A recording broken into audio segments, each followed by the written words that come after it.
learn today, lead tomorrow. I didn't put the lead in front, I put the learn in front. Right. Yeah. So for me, I always treat myself as a student, just like I tell my students that with dogs, you should always be learning.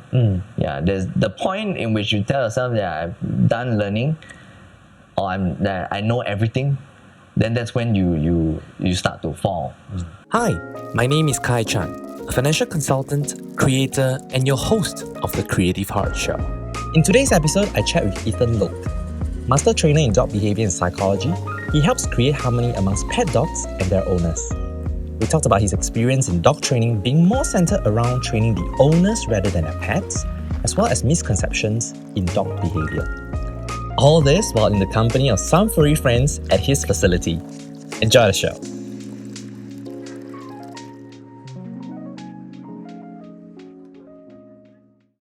Hi everyone, welcome back to another episode of the Creative Heart Show, episode 6. Today I'm very excited to have Ethan Loke from Urban K9 to sit with us today for an afternoon chat. Ethan is actually a master trainer at Urban K9 in dog behavior. I've done a bit of a research, which I'll actually delve in a little bit more.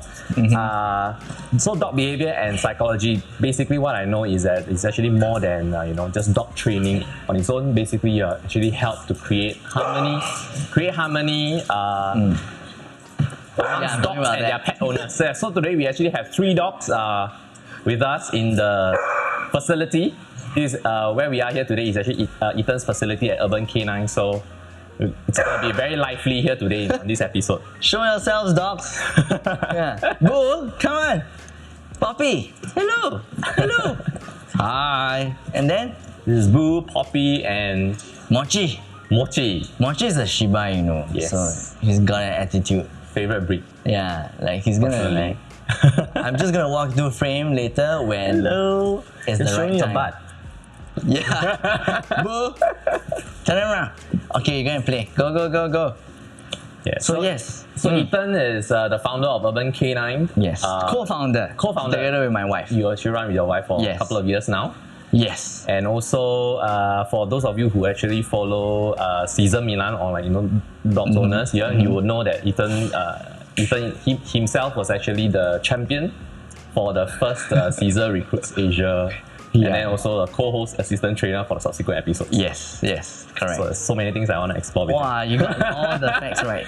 But we actually, before we actually go into that, right, I just want you to help us to unpack a little bit of your origin story. You can go back to your childhood, Singapore Police Force, K9 unit, up to today. Wow. Being specifically, I think for a lot of viewers that are watching, I think a lot of them are aspiring dog owners, current existing dog owners themselves. Hopefully not, but if let's say they have issues with their dogs, I think you want to actually sit back on this one, because I think there's going to be a lot of value from Okay.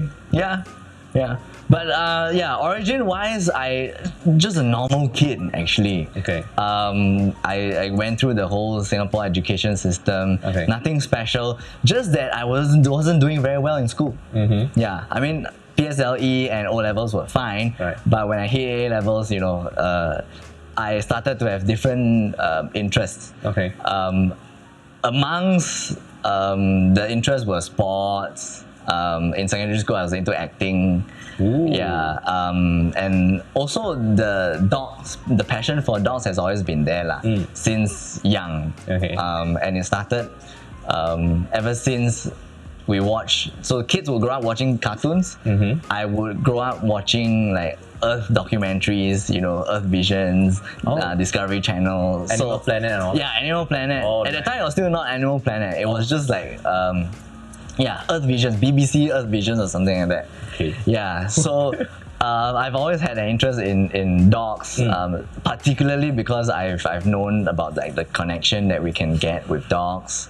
You've always I know that people have been working with dogs, Okay. or rather the fact that humans have had dogs as part of their lives. I was always intrigued by the fact that dogs are or can be Right. man's best friend. Through watching Stop breaking through watching these programs, or like Yeah. through the first encounters with dogs? My first encounter with dogs was I didn't grow up with dogs. Right. So my first encounter with dogs was when I was primary school, and I was buying back lunch, and I was being chased by 2 dogs.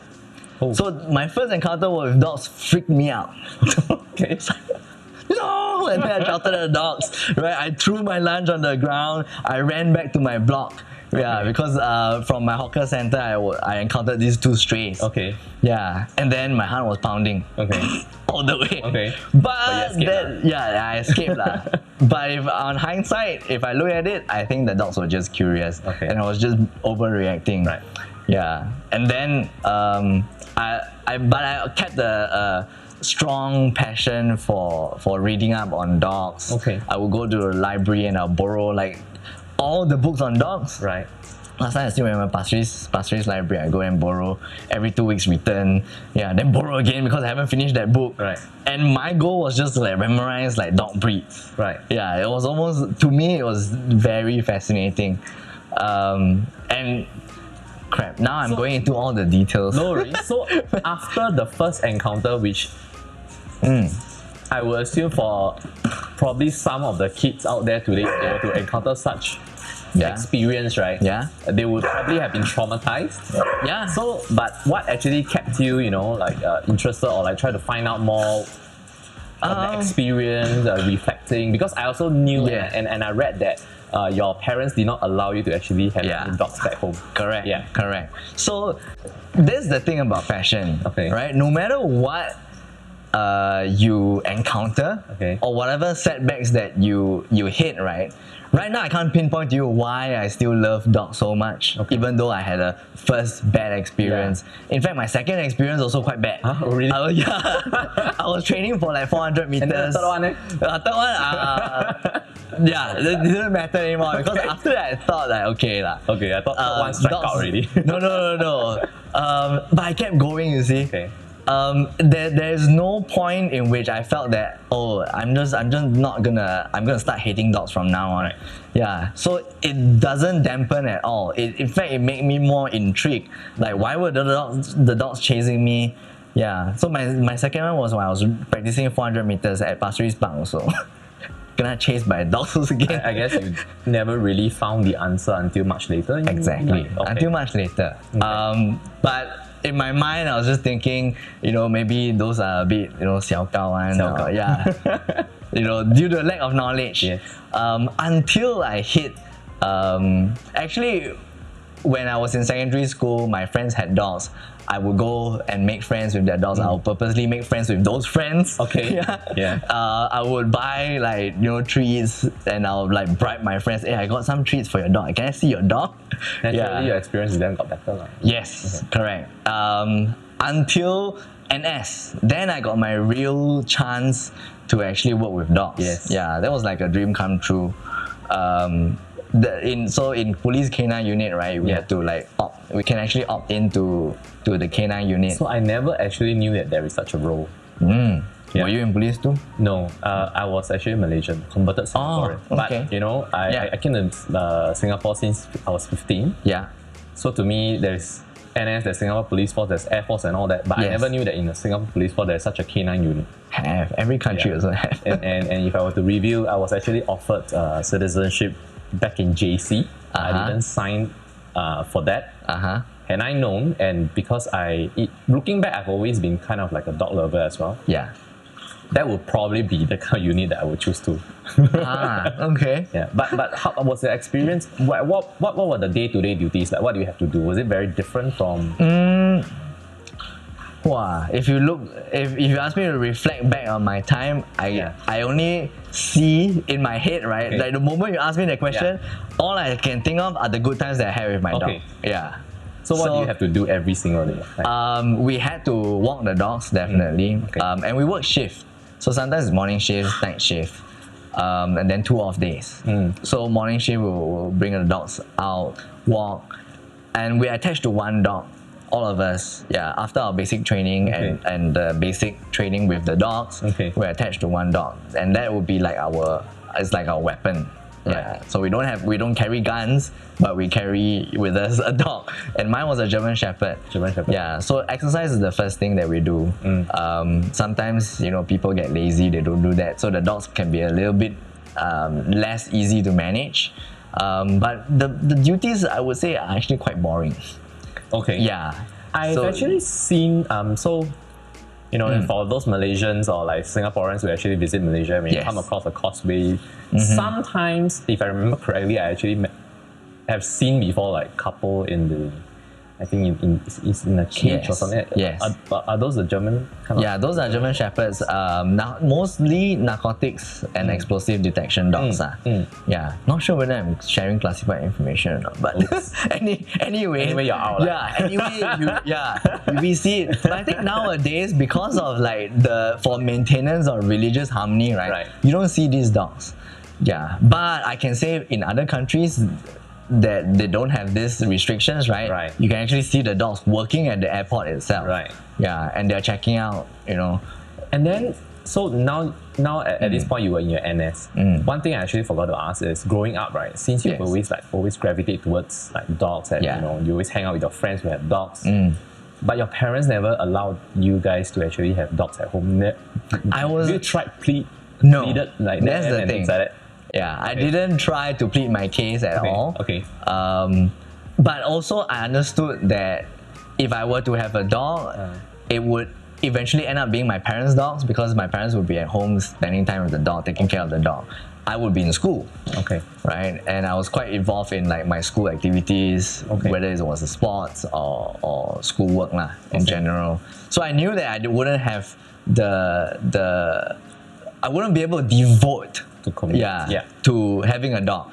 Yeah, even until only after I got married, then me and my wife, we talked about having our own dog. Very different from a lot of kids though. Because a lot of kids will be like, Ma, Pa, I want a dog. Yeah, correct. Which is why I have business. Because some of the parents, they give in. And they end up like complaining to me, oh, my son got this dog. This is my son's dog, and it's giving me so much trouble. But I have the wisdom to tell people that, you know, it's not your son's dog. It's everybody's dog, including your son, your daughter, your parents, your grandparents. Everybody plays a part in raising a dog. Yeah.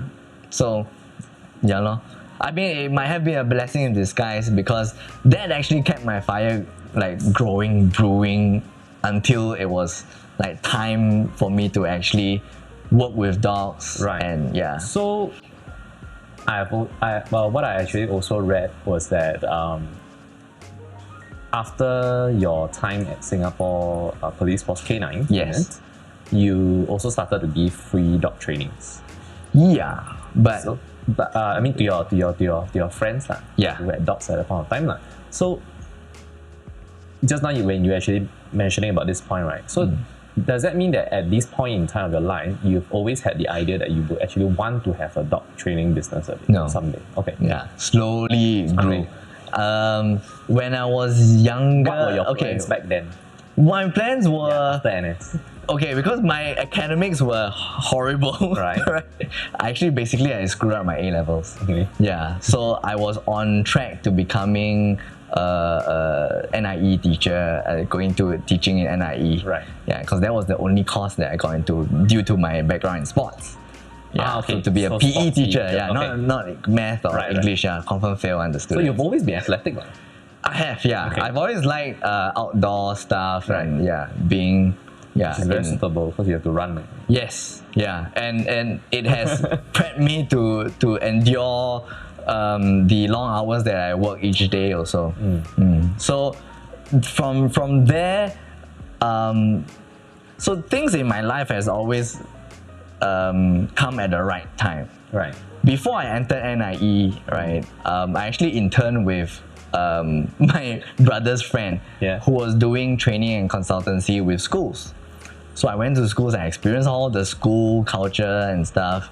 And the amount of red tape that I realized, or the amount of restrictions in place.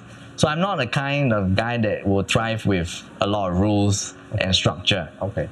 Although that's what I tell my clients to. Yes. But I don't work well with that. Right. So it hit me that, hey, maybe teaching is not cut out for me. Okay. Then I went to pursue law. Right. Yeah. As a private university student, which gave me the flexibility to actually do all this side stuff. Why law? Was that one of your... So again, okay. yeah, I guess with at that age, you never really know what you are going to Trying do. to figure out Yeah. your So life. if that's why you asked me, did I know when I was going to be a doctor? No. Okay. For sure not. I thought I was going to be, slogging my ass off in a law office or doing like corporate work my entire life. Yes. And then dog stuff is going to be just like weekend hobby stuff. And also, for most of us growing up in Asian homes, Yes. I would say that dog training is not something that your parents immediately would tell you, hey, this is actually a career opportunity. Please go, please go after it. 人家去笑啊，want earn what? Who want to train? I don't know. I don't know about your family, but Yeah. was it a similar experience? Like, like, please go, find No. something that's actually sustainable. How do you actually break it to them that, you are actually going for dog training? I didn't actually have to do that because my family was more hands off. Okay. Yeah, they didn't actually tell me that, I need to make money or be stable. Neither did they like or whatever, neither did they like discourage me from doing other stuff. Okay. Yeah, so that's why also I was like neither here nor there. Okay. Right? I was neither pursuing my passion nor trying to make money. Okay. Pursue something to make money. But yeah, I did law because like my English was the best out of all my academic subjects. Cool. Which is cool. So you were a legal executive. You were practicing specifically like corporate law. Corporate law. Yeah, I was doing corporate law. And then during your free time, that's when you gave. Actually, in uni, sometimes we have quite a bit of free time during the semester breaks, right? So, and this is also another one whereby, I was trying to learn tennis or perfect my tennis, and my friend had a dog. So I asked my friend, hey, you teach me tennis, then I try to work with your dog. So good barter trade. And at the time, I had zero training experience. Okay. It was more experimental than like on a barter trade basis. Alright. Yeah, I just wanted to know. So you were kind of winging it in a sense? As in like you learn obviously from the materials that you actually saw and read. Yeah. And then you actually just tried. So actually, if you want to know like where exactly all my skills really fell into place and I really got to practice, it was after marriage. Yeah. Okay. So we can go into that story. Because the thing is, which we will actually go into later. Because what happened is that while I was researching, right, when I actually watched the first episode of Cesar's Asia Recruit, I think you guys were being put into the first challenge where they have to quickly assess your skills. Yes. And then I was like, oh, Ethan obviously already had skills and very good skills at communicating with dogs and things like that before that. So I wanted to know like where it came from. Yeah, like did you learn from someone? Was there a mentor? Yeah. Something like that. No mentor. Okay. The mentors are all the dogs. Okay. Yeah, so the dogs actually will, they have full of lessons from them. Right. Yeah, whether you actually open your eyes to see or not. Okay. So police canine didn't really teach me the dog behavioral aspect. Right. It did more to teach me about like how to handle a dog using structure, obedience, which is just positioning. Yeah, you're just learning how to sit the dog down, stay, commands. And at that time, I didn't really have good control, or rather, for me, good control means 100%. Okay. Yeah, so meaning that if I say no, it means no. If I say sit, you don't ignore me, you sit. Right. Yeah, so had I known about the behavioral aspect of things, which is about the canine, the dog psychology, right? How dogs think. Okay. Yeah. Or why are they ignoring me? Because they are living things, right? They don't do things for no reason. Right. Yeah. So if I had known all that aspect, I would be able to achieve much more. I would be able to revamp the whole canine unit. Okay. Oh, yeah. So canine unit taught me a few basic stuff. It gave me a good your duties, yes. a good working experience. Okay. Yeah. So it's almost, to me, it's like an internship experience. Right. Yeah. The point in which I learned the most was when I started taking care of dogs. Okay. Yeah. So I'm gonna go into What was the wife. Yeah, sure. Yeah. So after I got married, my wife also not working in a field in which her passion, which I think is very common nowadays. She told me, "Wow, I'm sick of my job. Prudential. No worries. Yeah. Prudential. 5 years in there doing the same old shit." So then she told me, "Okay, I'm just gonna." She contemplated for a very long time. She said, "I'm gonna quit." Okay. And then she did quit. And then we were like, "Okay, quit. And then what are you gonna do?" She said, "I'm probably gonna rest for a year." Okay. Yeah, look at her. You sure or not? Okay. You this kind one don't know how to settle, as in you cannot sit still. You are always energy. you always want to move. Right. You always want to do stuff. Yeah. Yeah. I tell you, you'll be bored in 1 month's time. Okay. Yeah. Then she said, "Nah, let's see." 1 week later, she told me, "Hey, bored already." So she was also a dog lover? Yes, she wow. had more dog experience than me. Oh, okay. Actually, yeah, she had Since young. three different dogs growing up. Right. Yeah, and obviously I married a dog lover. Yeah. That must be a criteria. Yeah, but we Like when dating. correct.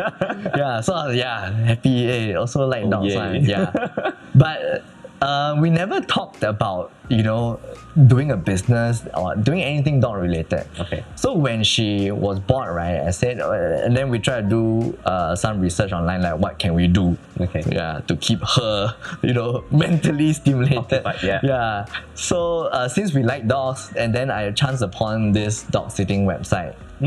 So I created a profile, uploaded some pictures of me, and makes then sense. we got our first client, which was a puppy. Oh, okay. And then from there it just spread. We took care of one dog. Wow. So Okay, 14, that was 15, about 20. 5. Sorry. 5 years? Yeah, we've been married for about. Oh, okay. So it's come to a point where internet has been quite maturing already. yes, Yeah. correct. There's a lot of Yeah, this is after uni, after I've already worked. Okay. Yeah. Okay.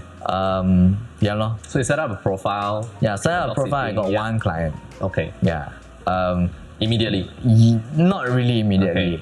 Okay. There were a few failed ones. Okay. Whereby I actually went down, right? Then they asked me a bunch of questions. Okay. That was on a training basis. Right. And then I just kind of smoked through. It was very obvious to the client also that this guy doesn't really know that much. About dog sitting. And at that time I was feeling like supremely insecure about and not confident at all about my skills. Okay. Yeah. So because I thought I didn't have a dog before. Right. Yeah. I worked with a dog, but I didn't have a dog. And Yeah. was this a big dog, medium? No, it was a Chihuahua. Chihuahua. Right. And the most basic thing, it was about toilet training. Okay. Yeah, so obviously that was a failed consultation that I gave. I didn't charge money, it was just an interview. Okay. But yeah, in the following few days, I think we got one inquiry of just dog sitting. Okay. Yeah, so we took care of the dog, and my wife is also, in fact, she's just as talented as I am in this field. Okay. Her attention to detail is what actually can separate, she actually compliments me in that area. Yeah, so she was good in the welfare aspect, Right. whereas I was good in the structure aspect, because we were dealing with a puppy. Okay. So at the time the puppy was doing a bit of mouthiness and excitement. Okay. Yeah, and I was able to correct that while she took care of the welfare of that dog. And that client very happily, she started recommending, people. Okay. And just through word of mouth. So during this point of time, it was a dog sitting at the client's home? Or? No, it was in our home. Okay. Yeah, because the client was either going on a holiday or working. Okay. So they'll put the dog with us. Right. Like a daycare thing. Yeah. And at that time, it was all in our home. Okay. Yeah. I remember it was in August. Okay. And then by November, December that same year, from taking care of one dog, we had to take care of about 12. Yeah. So that was how fast this thing spread and how fast our services grew. Right. Yeah. Unknowingly, you were like, hey, there's something here that worth exploring. Okay. Yeah. At that time, I was still not giving any dog training. Still. Right. But I was learning a lot. And you were full-time legal executive still? Yes. Yeah. So my wife stayed at home. Stay at home, okay. Yeah. Whereas I would do like the morning walks, then I'll go to work, And then come back, and it's just all totally dog time. Sometimes I'll sneak away from lunch. Oh. Yeah. Come back earlier. Okay. Because that's when, to me, my life, the energy in my life started to shift. Oh, that's nice. That was when I really felt, oh wow, I am starting to focus on my passion. Right. Yeah, and then fast forward a little bit, like 3 years down the road, I was still working a full-time job. Right. Yeah, but I was now giving training. Correct. Yeah, because clients would ask me about questions, I would answer them. And sometimes it took more than just an answer I would show. Right. And then I started to get a bit Right. and then I started to get a bit more confident. Okay. That's when I thought, okay, maybe I can charge a little fee here and there. Right. Yeah. So at that time, Please go on. then it started to, like I said, the energy shift in my life. I started sleeping at my desk at work. Oh, really? Yeah. Okay, so totally zoned out. Because all my energy was in the mornings. I'll walk that the makes dogs. sense. Yeah, and then I'm so looking forward to coming back home. Yeah. Yeah, that the job that I had totally bored me to death. Okay. Yeah. Okay. So, But yeah. at this point of time, so in the Street Sense article also, you mentioned that there was something missing in your Yes. life, being a legal executive, and then now you actually are at this stage where you saw that something actually clicks. Yeah. But I think the next question I wanted to ask is because when at this stage, right, when things like this happen to different individuals, right, it's not so much of an easy decision to this thing clicks, this thing works, this thing generates me money, so I'm just gonna throw this away. I'm just gonna throw myself into this whole new thing. I'm just wondering whether it was a very difficult decision, and I'm sure it was a very decent or even a well-paying job that you were actually holding. How was the decision-making process like? In this transition period? Yeah. Well, it was very tough. Yeah. And it took years actually for that decision to actually crystallize. Right. So if you look at my season 1, season 2, Yeah. I was still working. Oh, okay. They didn't show that, right? Yeah, of course they couldn't. Yeah. But they did say that you because they usually will put a job title. Yes, they still put my job title there, and they yes. made me wear that suit and right? Swap guy. So why should I be wearing a suit and a 3-piece for the marketing efforts? Yes. Yeah. So at that time, all my leave days were spent for that show. Okay. Yeah. And here and there I took some MC. Okay. But before the show, how do you feel like back then? I mean, have you always been the person that if it's passion, very clear cut, I'm just gonna go for it. I was. And money is not gonna get in the way of that, alright? Have you always been? I used that to kind of think person? like that. Okay. Until I met my wife.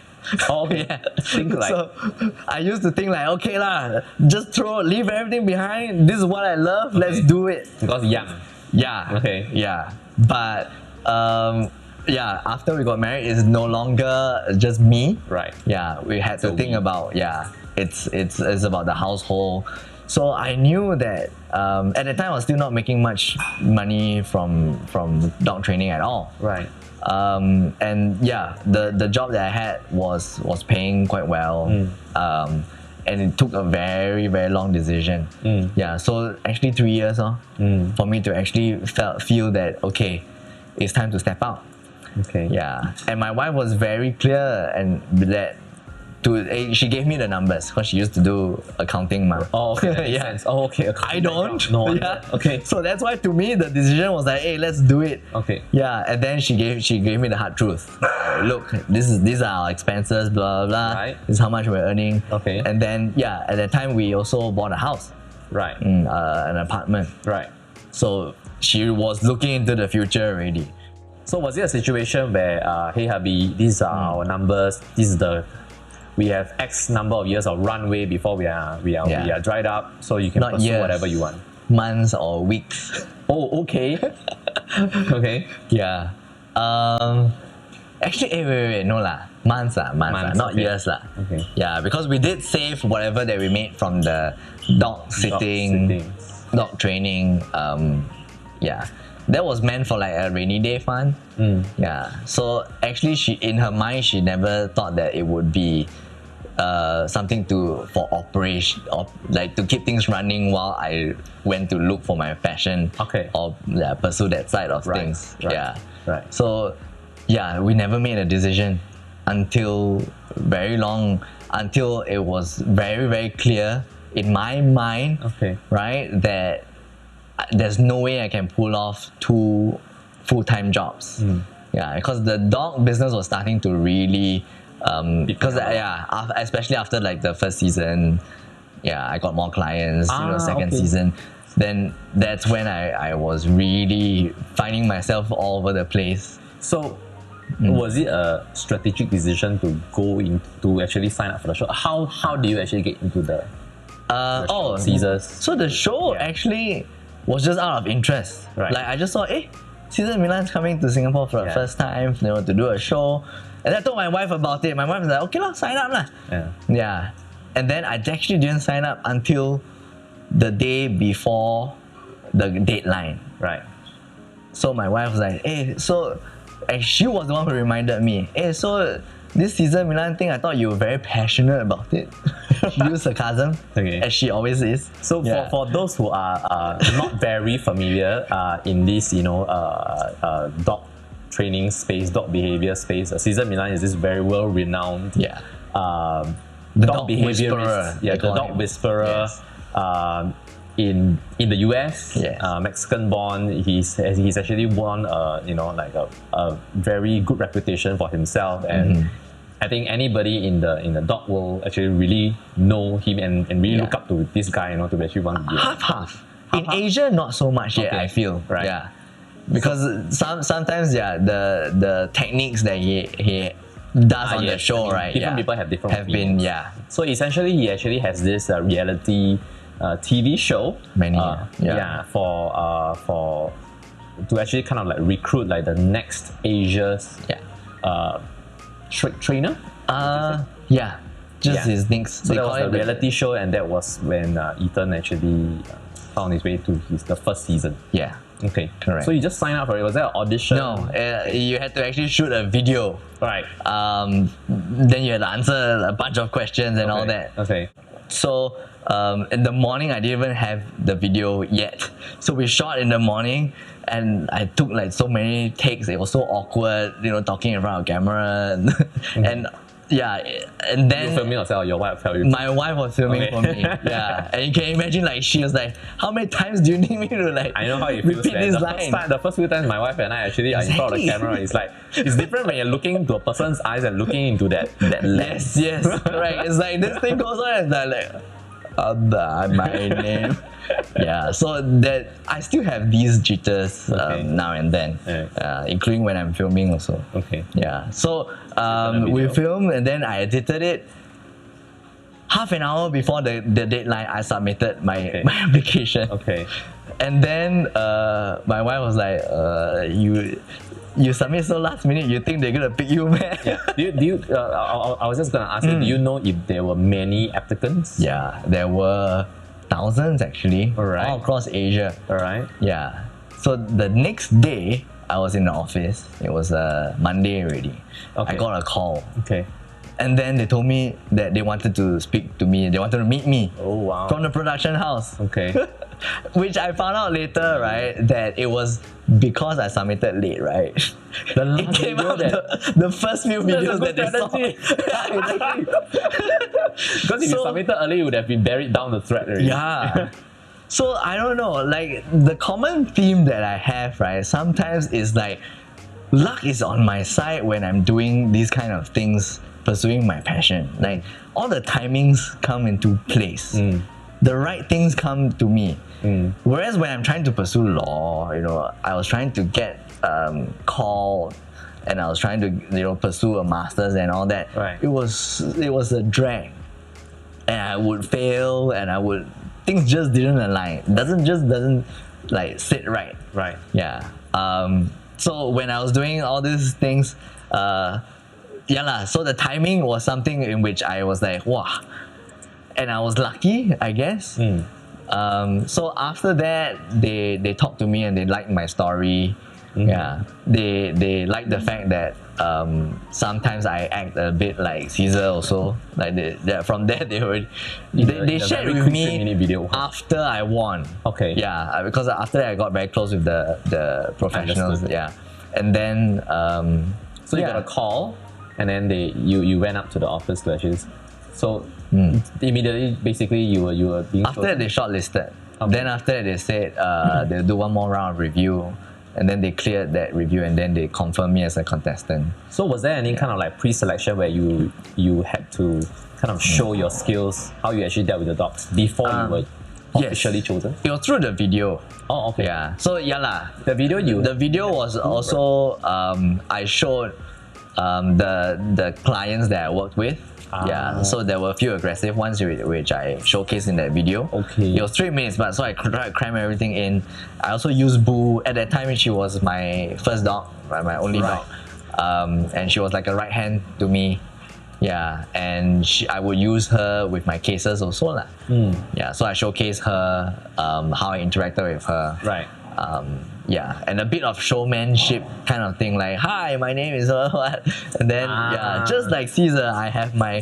So it was a little scripted, but I guess that kind of like set me apart from the rest. You mentioned that just now in the beginning of the podcast, you mentioned that you had interest in acting.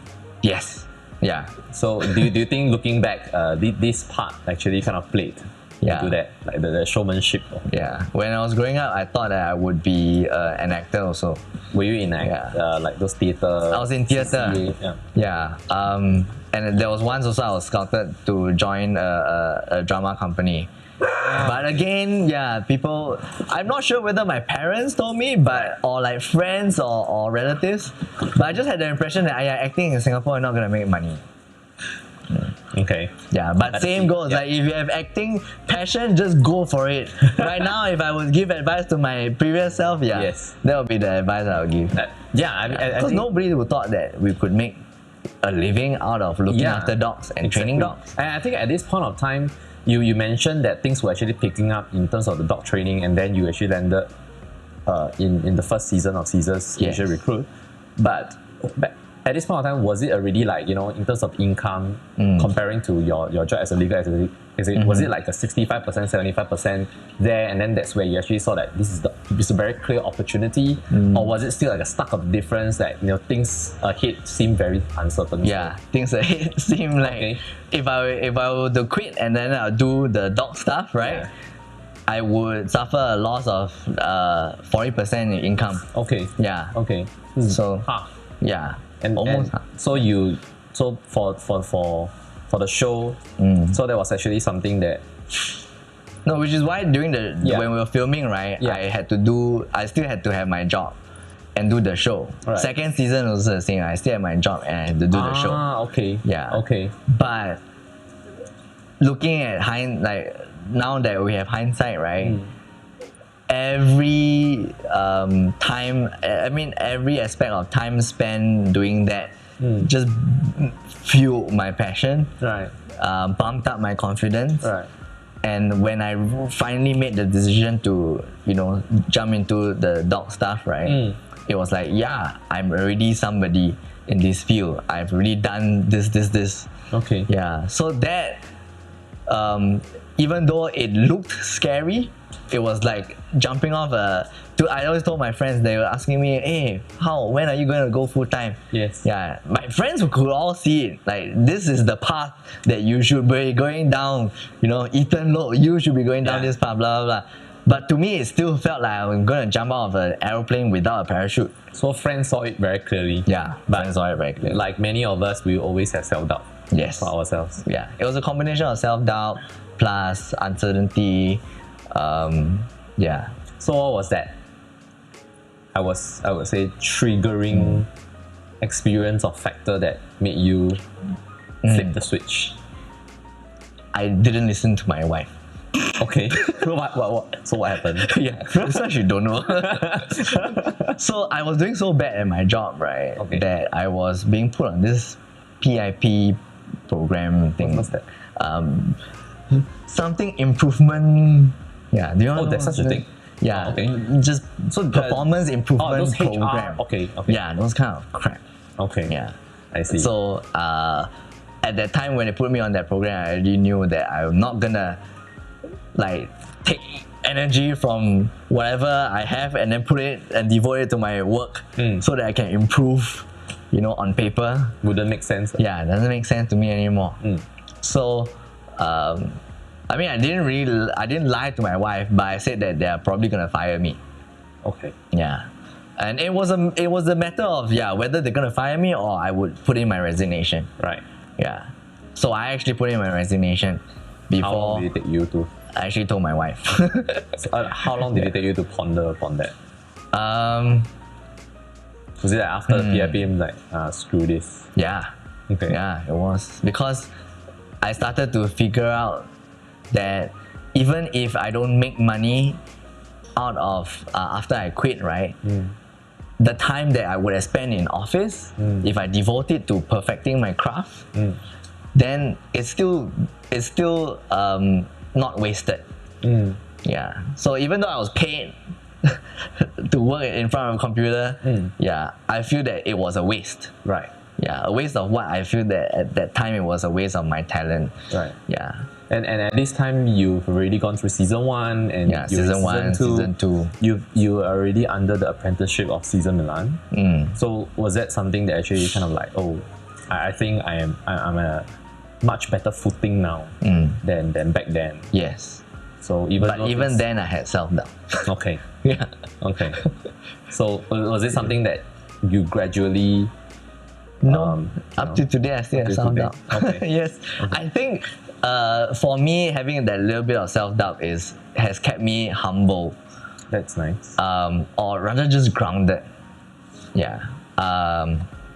Because at the end of the day, if you look at my logo, or rather my motto is always learn today, lead tomorrow.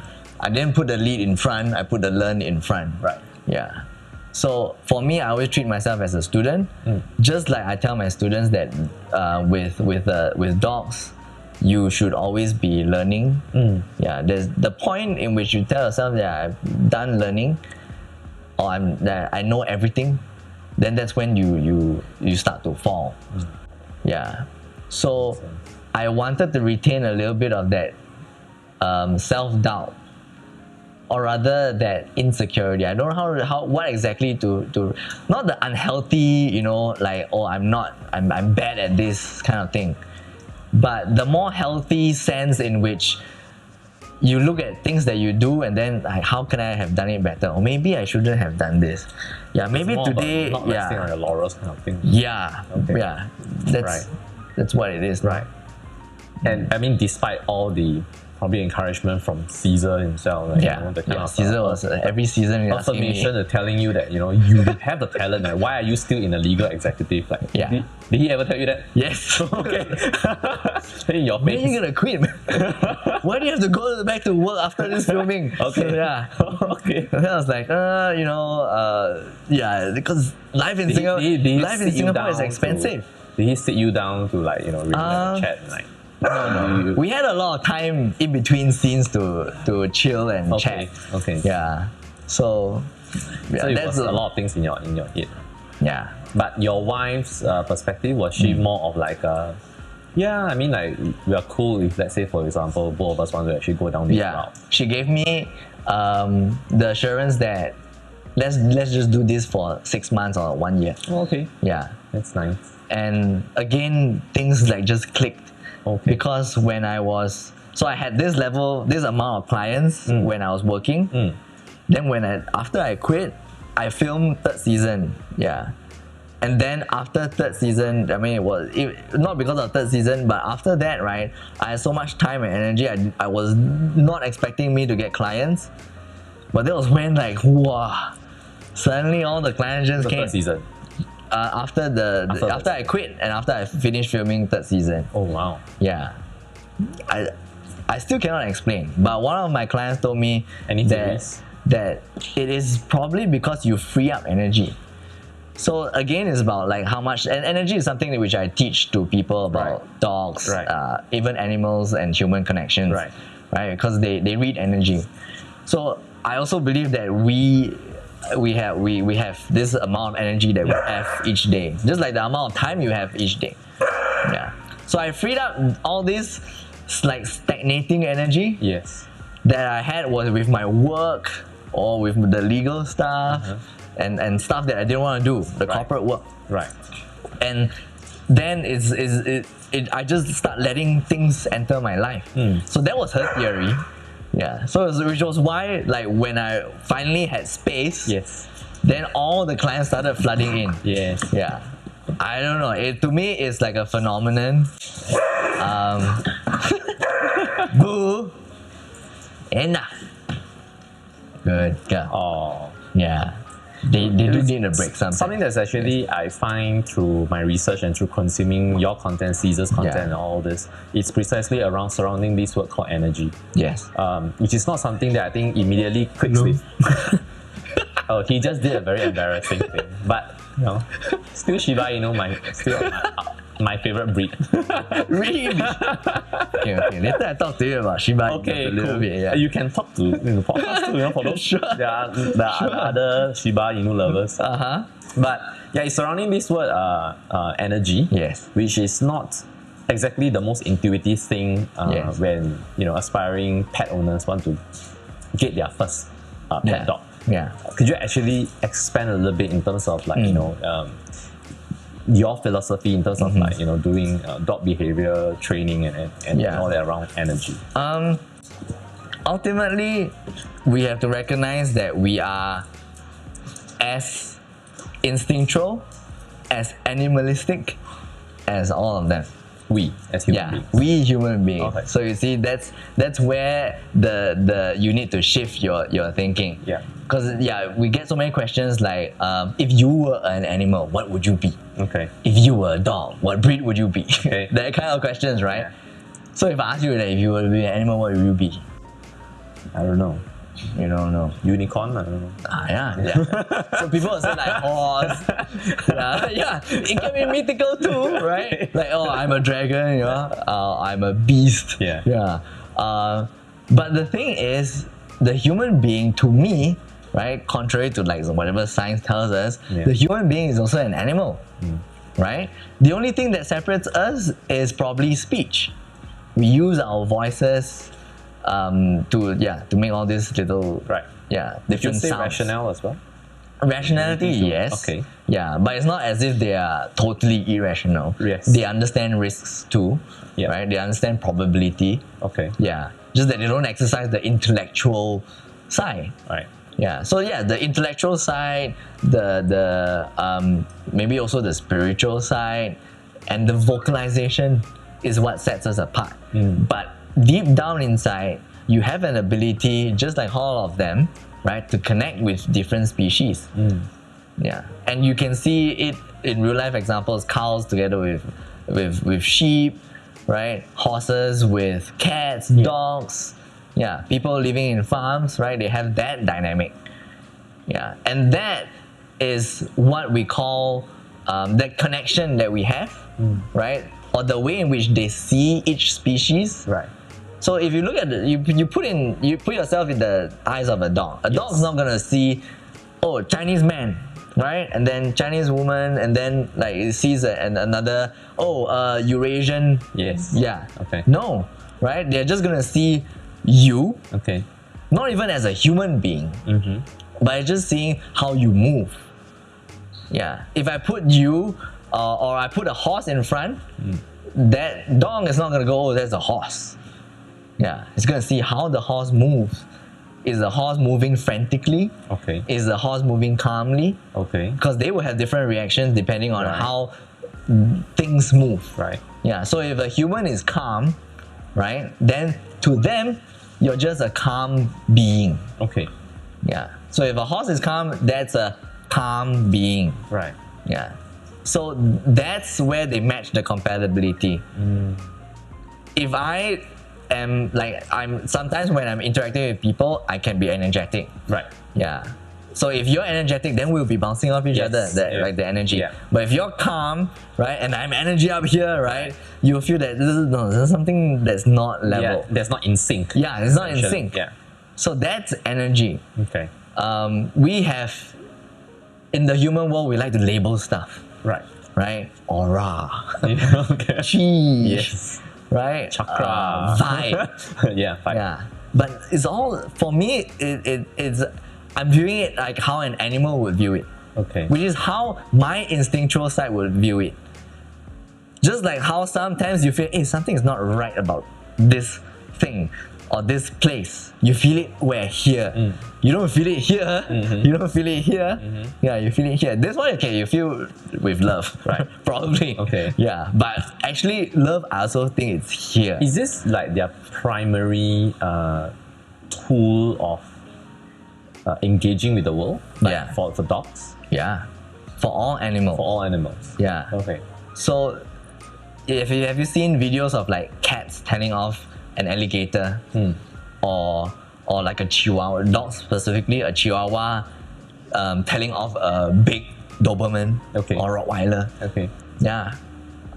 Why is that so? Right? Because to us, if we use our intellectual mind, it's impossible for the Yeah, exactly. croc to respect a cat. Yeah. Or for a Rottweiler to respect a chihuahua. Exactly. It's And I was gonna ask you your perspective, because like just as what you said, like humans like to label things. Yes. We also start to make up stories and beliefs Yes. about what we actually see. Exactly. Like and I wanted to ask, because I think not many of us, I mean, first of all these experience, all this knowledge, was it through all the documentaries and docs and materials on dogs that you actually learned throughout the years, leading up to the eventual founding of like Urban Canine, or Yes and no. is Yeah. through all the trial and errors? Yes. Okay. It's through trial and error. Okay. Probably also because of how I absorb information. Like some people, they watch an episode of dog training Yeah. or whatsoever. Yeah. They pick out like the black and white stuff, the technique. Right. Yeah. So if I was a kid and I was watching my documentaries, right, then I'll be into all the scientific stuff. Right. Yeah, but that's not how I view the stuff that I watch. I view it in a very conceptual level. So even when I watched, I also did watch Cesar Milan when I was a rookie. Okay. Right, I was trying to do some behavior modification for certain things. Yes. So I did watch him too, but I didn't pick up like techniques only. Okay. I always look at the general concept, like what is this guy getting at? Yeah, what are all these documentaries getting at? Yeah, what's the connection? What's the general thing? What's the thing that binds us together? Yeah, what is the relationship? So there was all these questions, and in my mind, I kept it a very broad-based thing, because that's where it's the simplest. Yeah, and not philosophical, but Yes. more grounded. Yes. Yeah, so it was very simple concepts, which is why Cesar Milan's concepts do work too, together with, because of the simplicity. He likes to keep things simple. Yeah, he's a man that thinks in threes. Exercise, discipline, affection. Okay. Body, mind, heart. Yeah, so that is how he thought. And I think, yeah, people that work with animals, or people who are actually teachers, need to have the ability to simplify things. Right. Yeah. For me, I was not only capturing simple concepts. I was very good imitating. Imitating. Yeah. Also.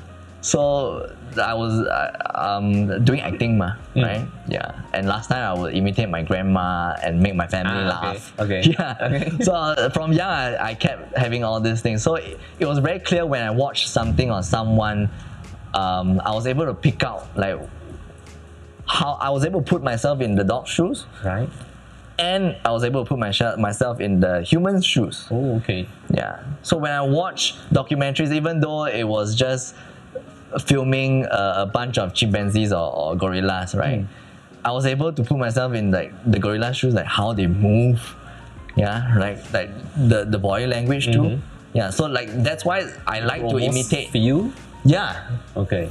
Because in my line of work too, you have to kind of form the bridge between the human and the dog. Yeah, this is something that I've always been reflecting as well, like looking at the kind of work that you guys actually do, because Yeah. I think it's really more than just like steps or like like gestures to get them to respond to certain things. Yes. I was thinking in the back of my head, could there have been like there's some sort of like I don't even know how to actually describe it, like, but some sort of a quality that is almost like you can able to empathize with what they are feeling. Yes. How does that even come about? So is it trainable? Yes. Okay. For sure. So like just like you, everybody can be a dog whisperer. That is my mindset.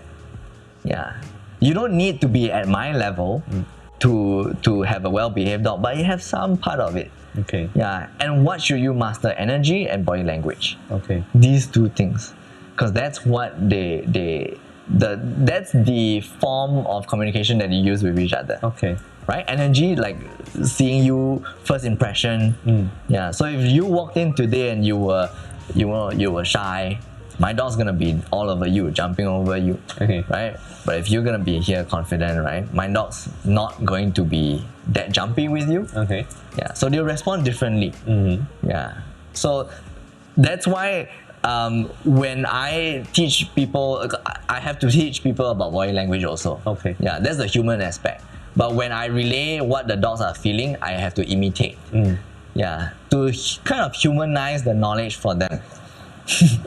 Is it an evolving thing, like the understanding of them and things like that, or like after you've gone through a number of years, you will be someone that truly understands dogs in and out? Because I'm just trying to think like from a different perspective, like in other careers, basically you'll be like you reach a level. yeah, correct. Then you're like master, 师傅. Correct. Yeah. Like is it an evolving thing? I'm not sure. I'm just asking from the top of my head. It's more of like when you first start, right?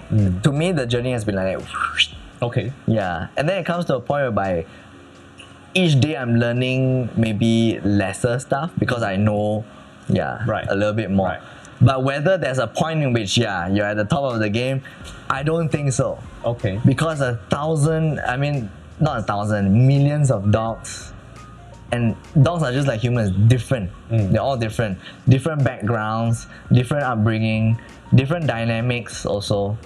Yeah. And to blame the humans, the humans complicated environments create all these variations. Right.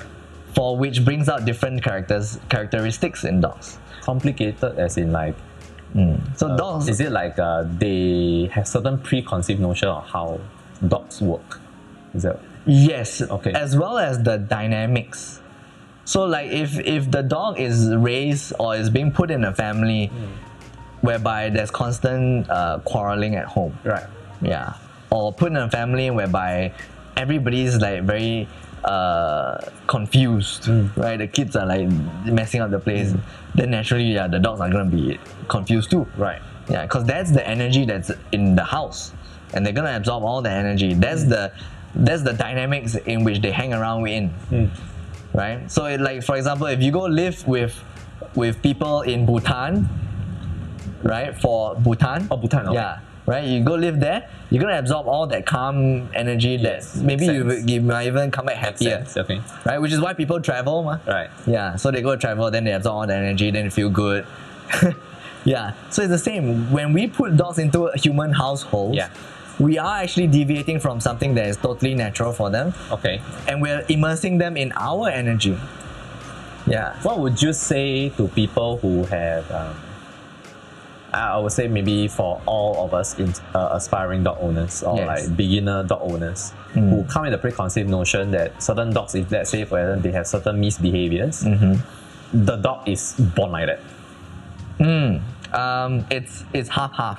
Okay. Sorry, it's more nurture 60%, 40% Because like, you know, genes. a lot of human beings, you know, when it comes to like children, Yeah. they will always like, oh, my child never listens to me, he's born like that kind of thing, and then they adopt the same kind of a philosophy to their own pets. Okay. Yeah. Actually, most of the clients that I have, right, I find that they have already the skills to raise good, well-behaved dogs. Oh, that's your encounter? Yeah. Oh, that's your experience. Because it's almost very natural for humans to set rules with each other already. Okay. Yeah. I mean, I haven't met a parent whereby there's 0 rules for the kid. Of course. Yeah, But there's definitely 1 or 2 rules already. Okay. So they're already in that rule-setting parent position. With dogs, I find that they just don't apply it to the dogs because the dogs are fluffy and they tend to use that excuse more, that they are born like that. okay. Yeah. It is true to a certain extent because, like, for example, if you have a Beagle or a Jack Russell, Right. they are going to be much more playful with the mouth. Yeah. Or if you have a Golden Retriever, they are more likely to pick up stuff Right. using their mouths because that's a skill that they have. Right. Yeah, that's in their genes. Yeah. But if you leave it unchecked, yeah, if you don't set rules as to how often they can do that or how often they can pick up stuff, or where they can exercise those skills, Yeah. then so it's like having a child that likes to draw, right? But you don't provide him with paper. The environment. He's gonna draw on your walls. Right. That makes sense. Yeah.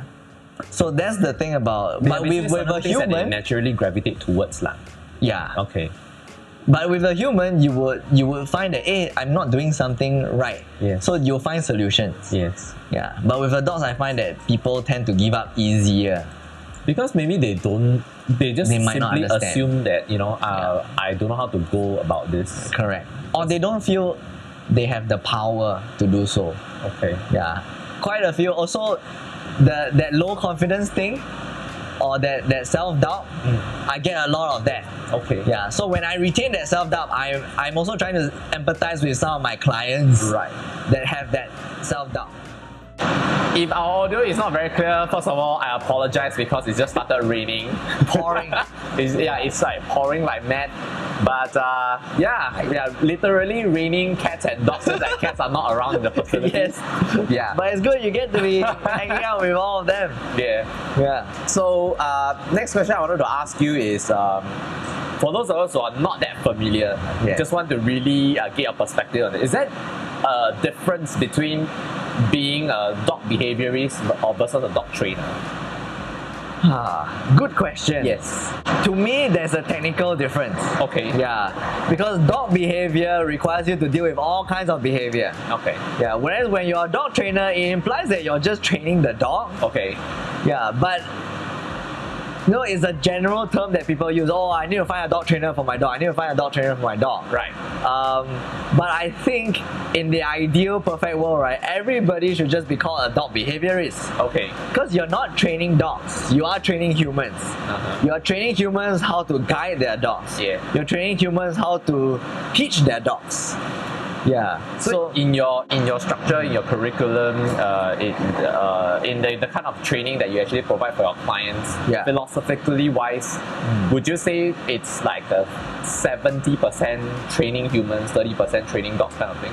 95%. 95%. Yes. Which is something that before I kind of like really intensively consume and try to understand, like, you know, you guys' content, including Cesar Milan's, is something Yeah. that I never knew Correct. of. Yes. Yeah. 95% humans. 95%. Because it is the amount of influencing power. So back to like owners not feeling like they have the power to influence their dogs. Yeah. That is the first myth that I would debunk for my clients. Right. Like you are the primary caretaker for the dog. However you act, your dog's gonna reflect. Right. Yeah, so don't ask me to train you if you are not going to do any homework. Okay. That's what I tell my clients also. Right. Yeah. Okay. So if you want your dog to change, you gotta change. Because nothing's gonna change if nothing's gonna change. Okay. Right? Something's gotta change. Right? And because you are the one that hangs around the dog so much, Right. And you have the power to actually stop behaviors, the power lies with you. Of course, I can teach you to teach your dog how to stay calm and all that. Yeah, but if you're not doing it, then your dog's just gonna do it for like 5 seconds and then forget about it. Consistency, right? Yeah. So it's not only about training the humans, the human also needs to understand it's almost like taking a diet. So like if you are going to be implementing a certain rule from day 1 to day 5. Right. Day 6 you stop. Right? Just like you start a diet. Day 1, 5 you're good. Then you start feeling better. Day 6 you stop. Day McDonald's. 8, day 8 is gonna come back. Same. The behaviors are gonna come back. Yeah. So for those who are, not ready to actually give Ethan a call just yet, eventually they will, alright? But what would be the first thing that, in the same context, knowing that it's 95% humans, what would be the first immediate advice, the first thing that you actually advise new beginner dog owners, or basically dog owners who are facing issues with their dogs to actually do, to actually have a better relationship with their dogs? First is to keep it very simple and no concepts. Something that they can immediately take action and see some improvement. Of course, maybe not immediately, but after a course of 1 week, 2 weeks, or probably a month, to actually do on their own. Yeah. Is there anything? Always guide your dogs. Okay. Yeah. That is number 1. Because most of the time, bad behaviors are a result of non-guidance. Okay. So it's almost like the dog is ignoring, or the dog is not paying attention, the dog is not being shown what to do. Okay. Yeah.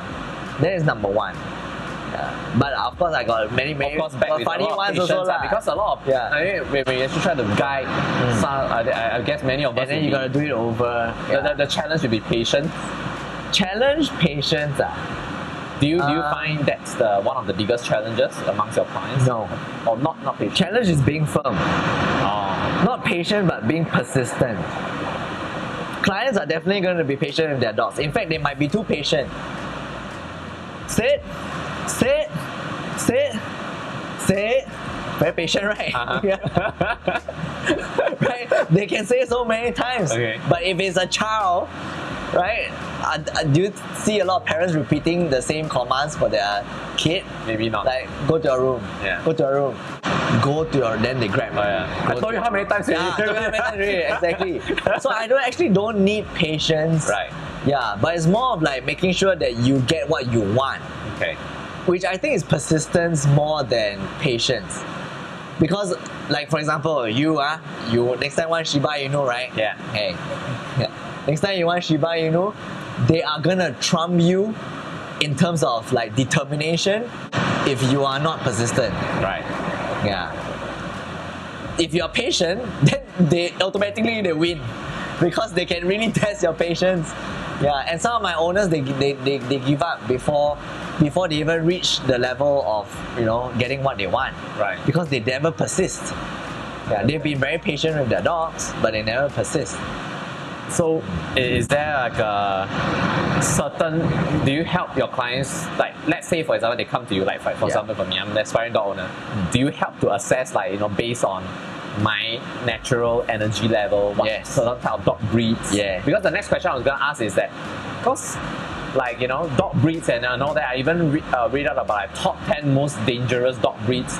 To me, that is like the kind of like things that are basically invented by humans. I'm not too sure how true they are, which is something that I want to get your perspective on and things like that. Which is happening in Singapore too. Yeah. Right? In Singapore, they have this stupid list of dangerous dogs that have to be muzzled in public all the time.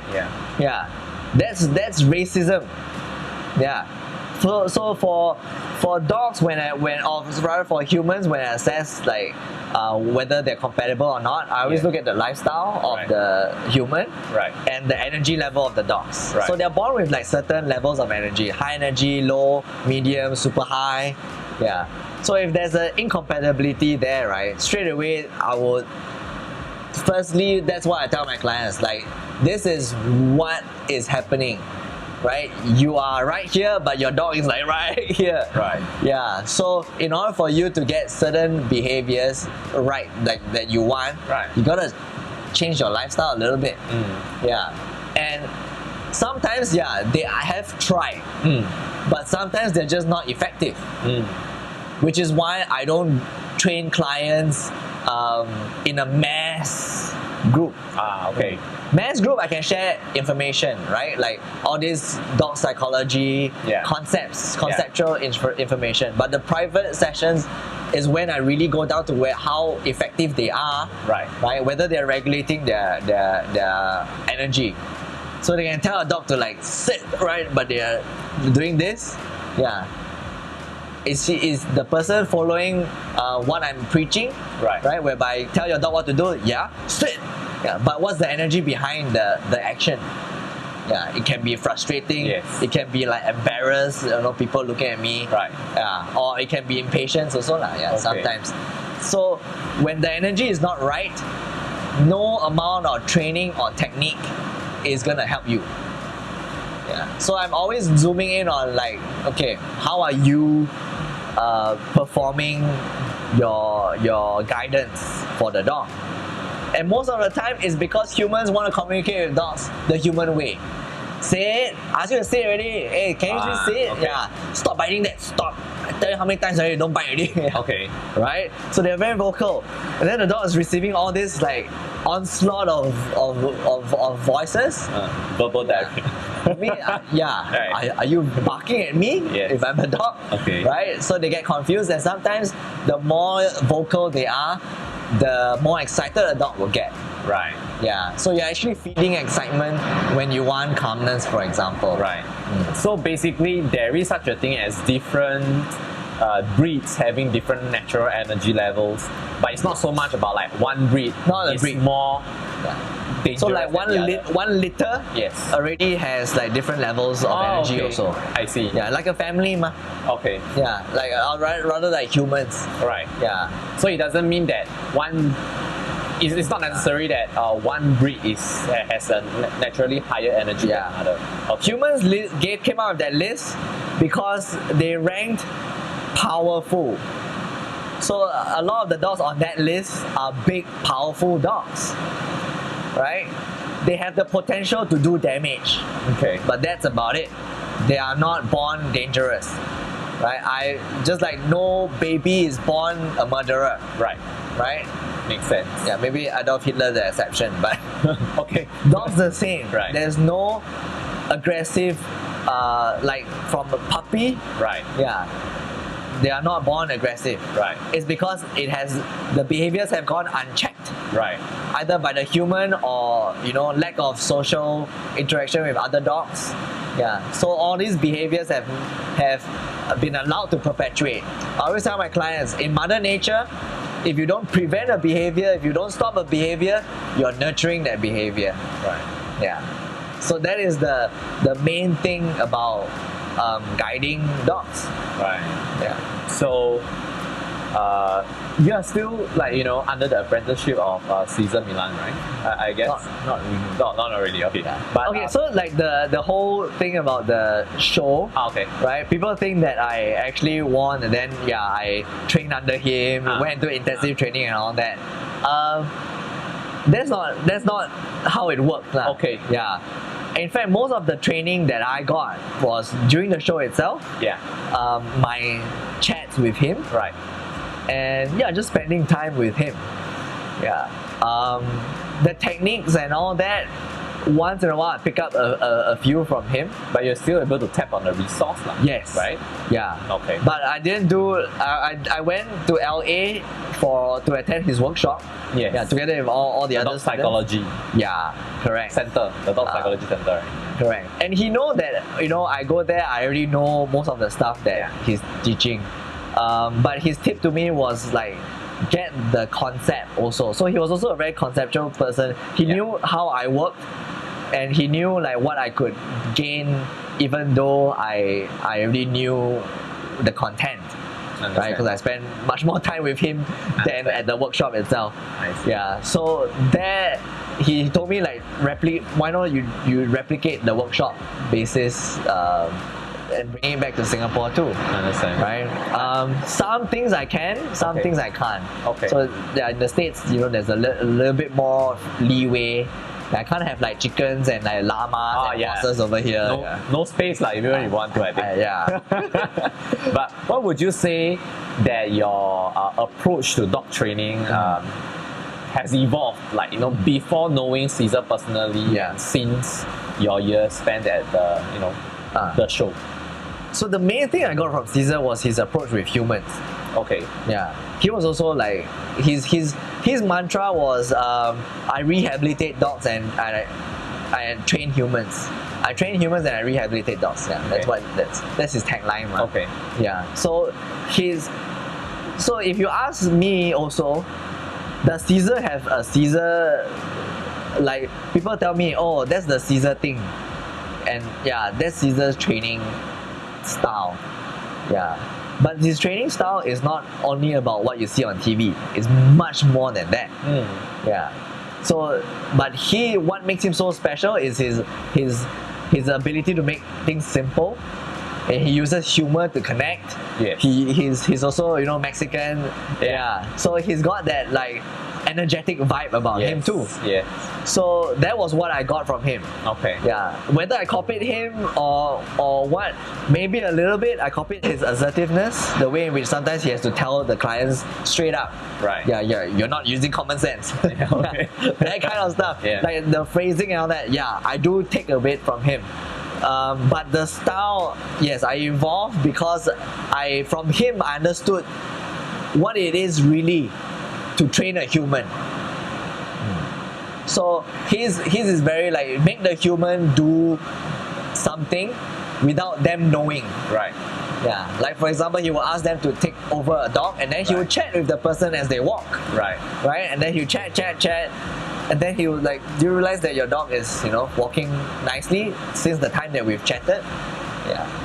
And he was actually just redirecting the human away from like, oh no, my dog sees another dog, oh no, my dog is all sniffing and all that. Right. So he's using connection to distract the human to do what a normal person walking a dog would do. Right? So get rid of like the negative energy, focus on walking calmly. So now looking back, right, now that you realize that most of your work revolves around training humans instead of dogs, right? Would you say that that's the most difficult thing to do? Yes. So part of the reason why, right? Yes. I in the police force, I was like, wow, I can opt into K9 unit. Yeah. Firstly, I love dogs. Secondly, I don't need to work with humans anymore. True, right? In the police force, but when I went into dog training, which is why my wife is not actively involved in the dog training. Okay. She loves the dogs, but she can't deal with the humans. So how are you you guys dissecting the work now, managing urban K9? She takes over like the finance and the big picture stuff actually. Yeah. I also let her run. I'm more operations. Right. Yeah. I'm more patient with humans. After all, you actually considered NIE before. Correct. Yeah. So a lot of these things that I could have made use of is all falling into place in what you're doing right in now. my dog training. Even for your wife, she was from an accounting background. Just that every day now she has dogs around her while she's doing her job is just revolving around her. Yes. That's cool. Now that you are where you are right now at this point in time of your life, you're enjoying work, what seems like work, but I think for you every day when you come to work, you don't feel like work. Yeah. For those of us who have not, I guess, found, like through trial and error, that thing that they actually love, that they can actually make a living on, what would you say to us? Very much in line with like my mantra, Right. which is take every opportunity to learn. Yeah, and there's always something to learn about, right? Even my mantra about learning today lead tomorrow, right? There's always something for you to learn from the dog. There's always something for you to learn about yourself. Yeah, a lot of the times, I'm teaching my clients a little bit about themselves too, because they see how the way of being affects their dog. Yeah, and then they're like, oh yeah, I am not a calm person, or I'm not that patient as I thought I was. Yeah, so it's all about learning something. Sometimes the lessons are not obvious. Yeah, like I never knew how some of my corporate experience in the corporate world will come into play. Right. But sometimes when I do events for people, I still have to handle that corporate side. Yeah. So a little bit of that learning opportunities, seizing the day.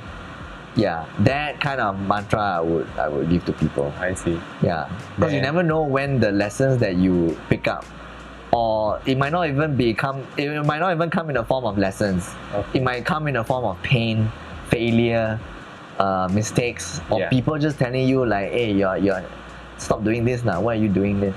Yeah, sometimes it will come into use in the future, whether it's in a form of like, haha, I proved this, like a feel good, right? Like if I achieve all this, having everybody encourage me and nobody telling me that I won't make it. Right. Yeah, trust me, I have people telling me that I will not make it.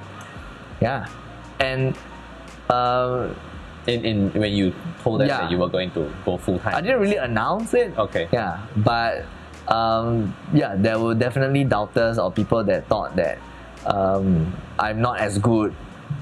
Yeah, because I'm still young. Right. Or there are people that will look down on you even in the industry also. Right. Yeah.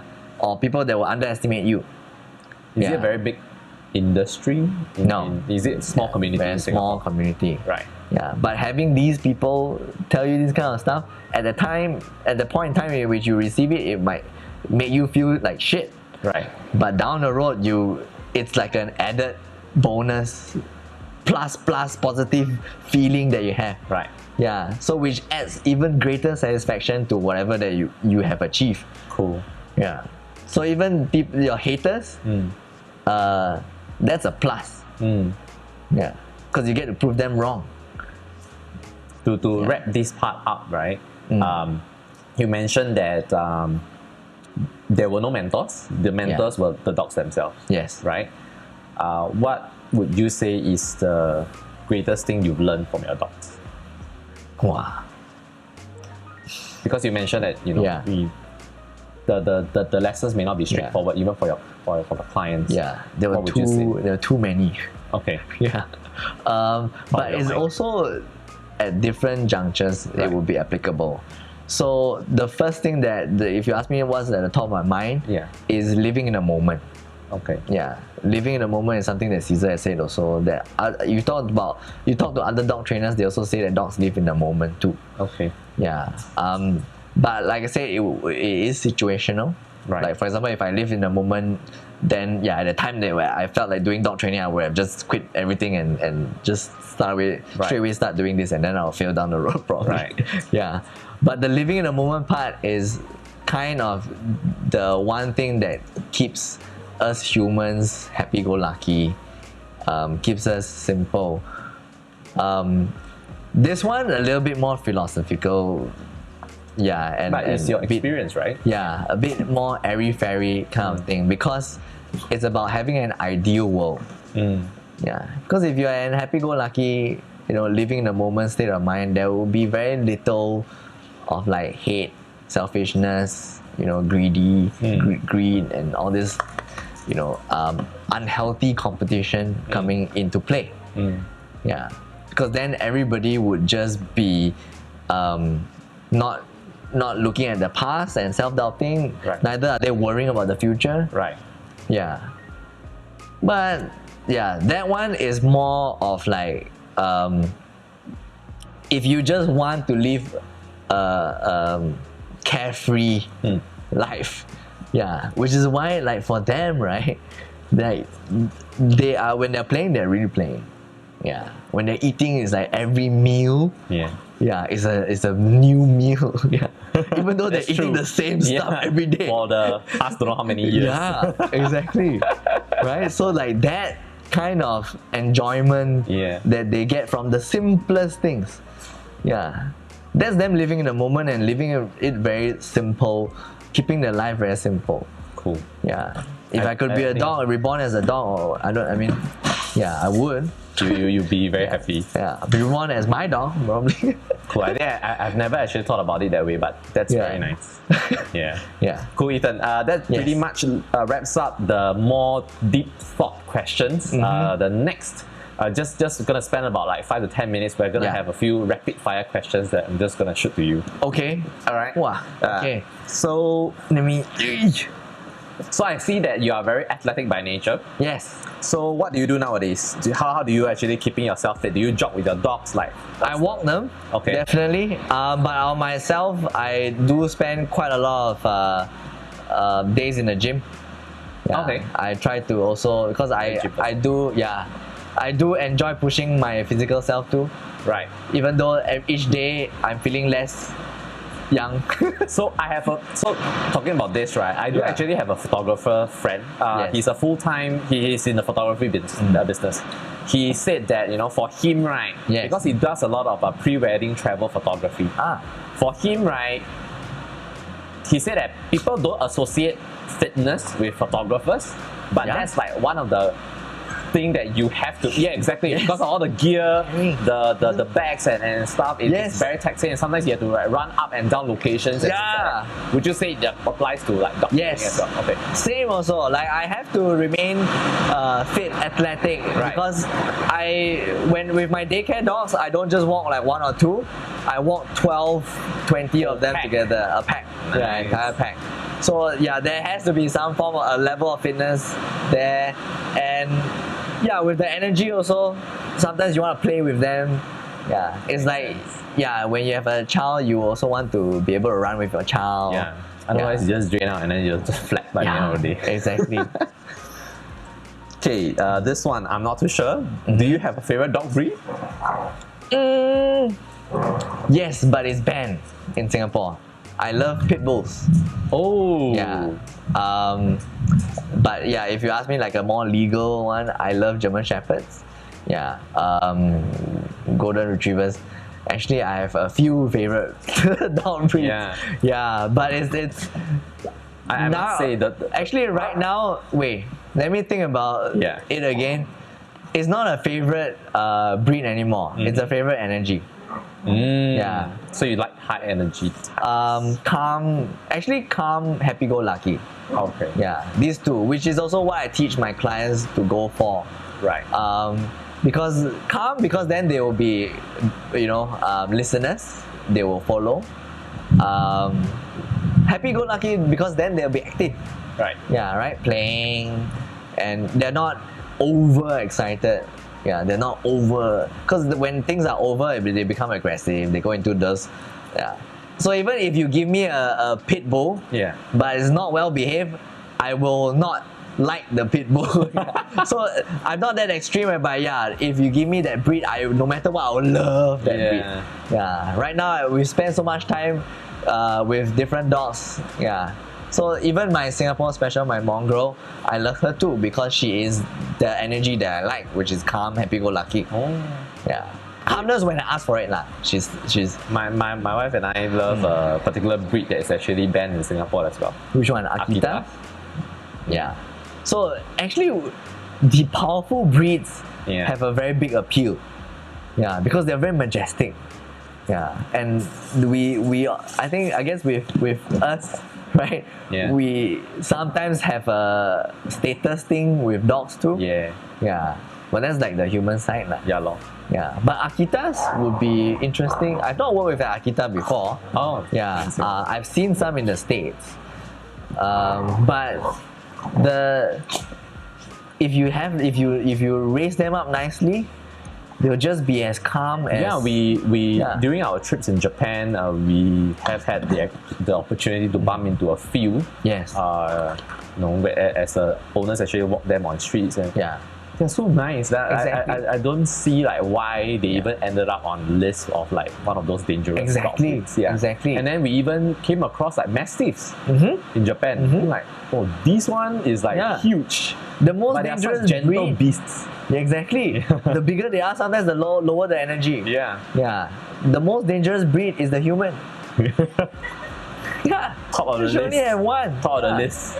And sad to say, in Singapore, the rules regarding dogs and all that has to be there because people have not been responsible. Right. Yeah.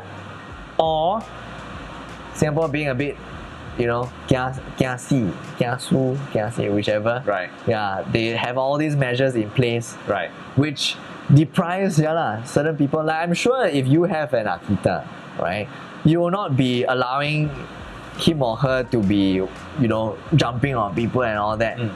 Sometimes I feel that people with these breeds that have been labeled as like aggressive, right, Yeah. they actually become more responsible because they know that they have Yeah. a kinda big like- dog. Yeah.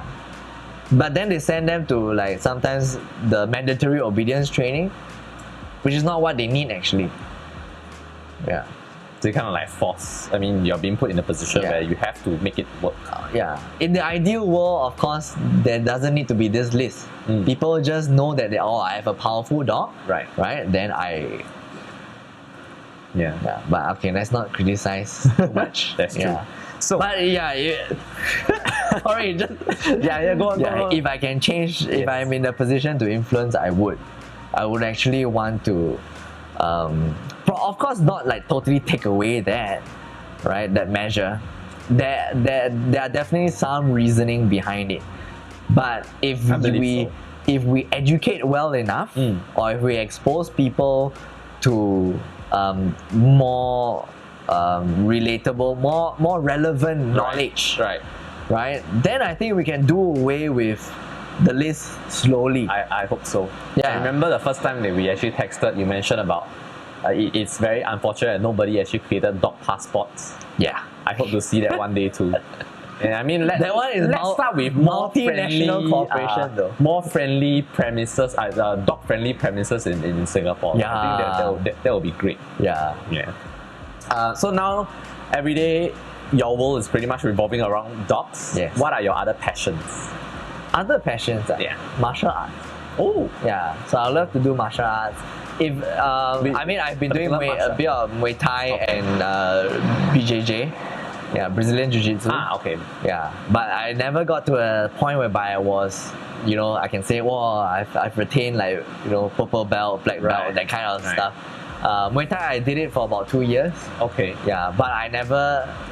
For me, if I were to pursue it, it would involve me actually entering the ring and having a proper amateur fight. Right. Yeah. So if I don't pursue that, probably I'll ask my kid to. Okay. I'll channel my kid that way.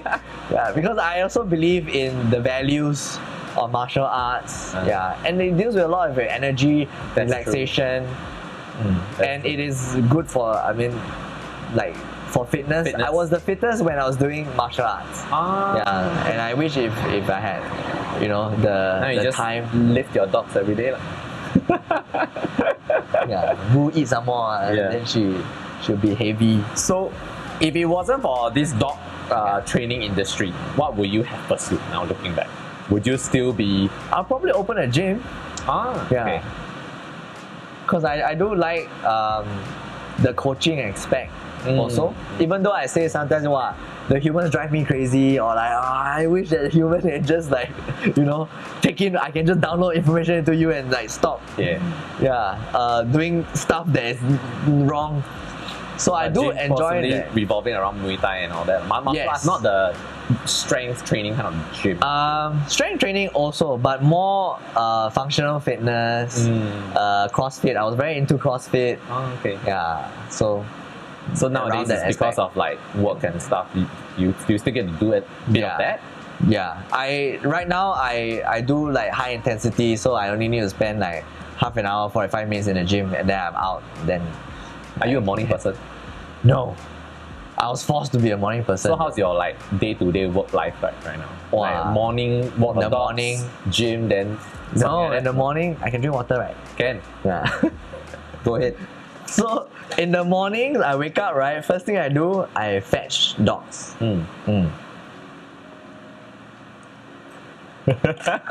Okay. Go ahead. So after I fetch the dogs, these are my daycare clients. Yes. Yeah. So I'll go all around Singapore actually. So morning I'm a driver. Yes. Just fetching dogs. Fetch dogs and then I bring them to here, my facility. That's where we go out for a walk. Yeah. So the morning walk, and then when they are a bit calmer, I bring them in. Then I'll off leash for a little bit of playtime. Sometimes if it's a hot day, I'll let them rest first. Yeah. So chill. Then I'm also a cleaner, so I come like do some cleaning. So It's tough to run business on your own, okay? You have to do everything on yourself. Yeah, clean poop, clean pee. Yes. Yeah, that's a major part. So yeah, people that think that dog training only need to deal with dogs, right? No, you have to deal with humans for sure. You have to deal because the humans are paying, right? It's just like a childcare, you have to deal with the parents. Yeah, so the humans for sure, you have to deal with poop, you have to deal with pee. Yeah, and for my case, because I deal a lot with aggressive cases, so I get a lot of dog bites also. So my hands are, a little scarred. So master trainer, it's with a big asterisk with a lot of caveats. As with every profession, Yes, and I like it that way. Like, I don't see myself being a boss, and next time just have you go training and then you go and drive, that kind. Yeah. Cool. So even though it's taxing, I do enjoy getting down and dirty. Nice. Yeah. Like you spoke to this wine guy, right? Yes. Yeah. And he You watched the episode too. and he said that he liked, actually still talking to the people that he's selling the wine to. Yeah. Yeah. And in fact, for the past few episodes, ever since I actually started this podcast, that's really the trend that I've actually been seeing. It's Because in our industry also, I can see the lao jiaos, right? Wow, the training is out of touch, man. Like they're no longer as accurate with the dogs. Right. Yeah. And some of the advice that they give to my clients, like, huh? Really? He's an experienced guy, but did he get out of touch or what? Cool. Yes. Thanks so much, Ethan, for actually doing this episode. I think it's been really valuable. Talking to you. I think a lot of us that's actually watching this has actually got a lot from you, I hope from your so, experience. I shall not take up too much of your time. Actually, very selfishly, after this episode, I just want to play with the dogs. I haven't got the chance to actually play with them yet. So that's all for the episode today. Thank you so much. But before we actually end, where can they actually find you? They can find me on social media. Okay. Urban K9. I actually have my private contact number there. Okay. So once they have Instagram, Facebook, they follow me there, they can have access to my contact number. And I encourage people to straight away just send a WhatsApp to me. Yeah. Yeah. You can check out his two beautiful dogs as well, Boo and Poppy. No, 3. Oh, there's a third one. Third one, Maltese, Elmo, at home with my wife now. He or she? He's not here today. Yeah, he's not here today. Excellent. That was the one that I took a picture for you, and then he was just sitting there looking blur as hell. All right. Thank you so much, guys, for tuning in. I'll see you guys in the next episode. Bye-bye. Bye. Thanks, man. Yeah, no.